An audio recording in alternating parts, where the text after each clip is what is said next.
आज सुबह जब मैं सो के उठी तो देखा गली में से मम्मी कुछ तो खरीद रही है और ऐसा कभी हो नहीं सकता गली में कुछ आए और वो खरीदे ना।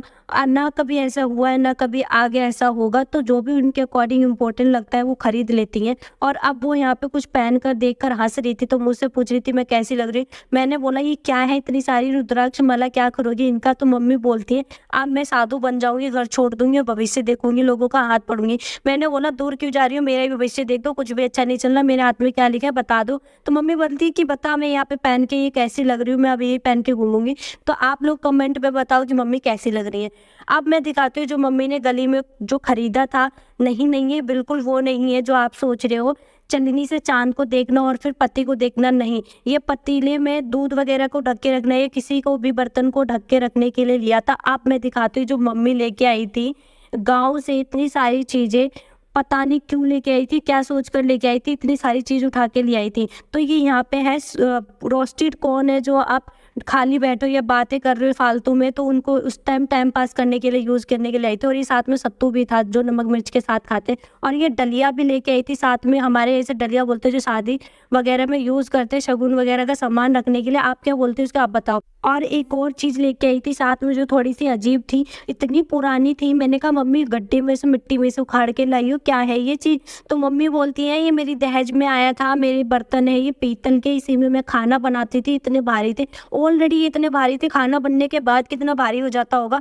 तो ये मम्मी इसमें बर्तनों में खाना बनाती थी और उनकी शादी को कम से कम 30 से 35 साल 40 साल हो चुके हैं शादी के। और वो अब लेके आई थी ये बर्तन मुझे दिखाने के लिए। तो मैं ये बर्तन ले जाती हूँ वॉशरूम में धुलवाने थे और मम्मी ने बोला था कि रख दे, तो मैंने रख दिए। तो मैं यहाँ से मम्मी से पूछती हूँ इनको लाई क्यों, क्या करोगी इनका? तो मम्मी कहती 2 बहनों की तो शादी हो चुकी है, अब ये मैं तेरी शादी में बर्तन दूंगी। मैंने कहा इतने सा, इतना छोटा दहेज मुझे तो बहुत सारा चाहिए, इतने में नहीं जाऊंगी, मेरा तो दिल धड़क गया। तो मम्मी बोलती है नहीं मैं नए बर्तन बदलवा के दूंगी और ये उसमें कुछ डाल के दूंगी, ऐसी लेके आई हूँ। तो मेरे को तब तसल्ली होती है। और फिर यहाँ पे आती है मम्मी कुछ एक साड़ी ढूंढने के लिए, क्योंकि सिस्टर को देनी थी पहनने के लिए करवा चौथ पे, तो उन्हीं की साड़ी थी वो। और वो यहाँ पे चूहा आके मम्मी के मुंह पे कूद जाता है बहुत तेज से, तो नेल्स लग जाते हैं। वही देख के मैं हंस रही थी और मेरा भाई भी आ जाता है कि कौन चिल्लाया, तो मैं कहती मैं चिल्लाई थी। तो मम्मी के ऊपर कूदा था, तू क्यों चिल्ला रही है? मैंने कहा मैं दूसरों के डर में भी डर जाती हूँ।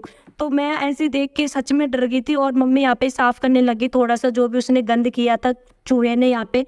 तो मम्मी का मुंह थोड़ा सा उतरा हुआ था क्योंकि कुछ चीजें मम्मी की यहाँ पे काट दी थी चूहे ने।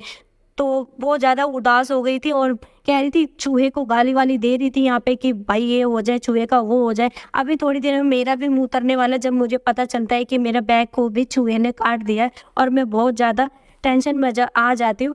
लेकिन मेरी टेंशन का तो इलाज हो जाता है अभी 2 मिनट में ढोलक की आवाज़ सुनते ही।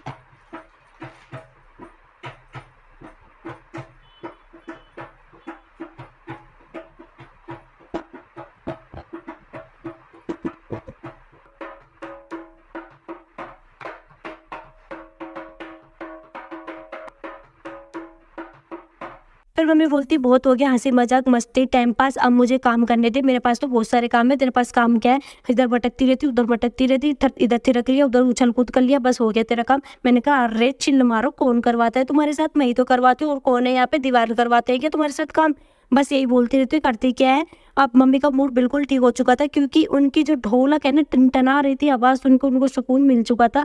फिर बोलती कि हाँ मैं भी तेरे पे गई हूँ, बिल्कुल मैं भी तेरी तरह डांस करती रहती थी, नाचती रहती थी और सारे दिन मटकती रहती थी। मैंने कहा फिर मुझे क्यों ब्लेम कर रही हो? मैं भी तो तुम पे ही जाऊँगी, जिन तो तुम्हारे ही आएंगे मेरे अंदर। मैं क्या करूँ, मैं तो खुद ही भटकती हूँ, मैं थोड़ी ना मटकती हूँ।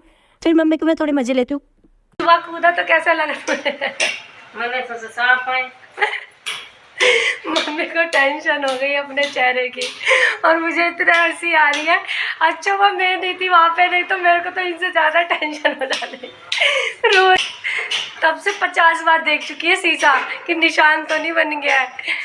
मम्मी कर रही थी थोड़ी देर के लिए आराम और मैं अपनी पेट पूजा, क्योंकि मैंने तो सुबह खाया नहीं था तो मुझे भूख लग रही थी। और फिर मम्मी तैयार होने लग गई थी क्योंकि जो सामान उन्होंने निकाला था वो देने के लिए। और फिर मैं मम्मी से पूछती हूँ, मम्मी कब आओगे वापस? आते देर नहीं है, चली गई हूँ फिर से। और साथ में लड्डू गोपाल को भी लेके जाती है, क्योंकि ये मेरी बहन के थे जो कुछ टाइम के लिए यहाँ पे देख के गई थी। कुछ काम था उनको, वो पूजा नहीं कर सकते थे, तो हम उनकी देखभाल सेवा कर रहे थे। अब मम्मी मुझे फिर से छोड़ के जा रही हैं, हमेशा मुझे छोड़ के चली जाती है। सिक्योरिटी गार्ड समझा हुआ है मुझे घर का बिना सैलरी का। खैर वो तो होता रहता है। बाकी मैं आपको मिलती हूँ अगली वीडियो में। Bye, take care.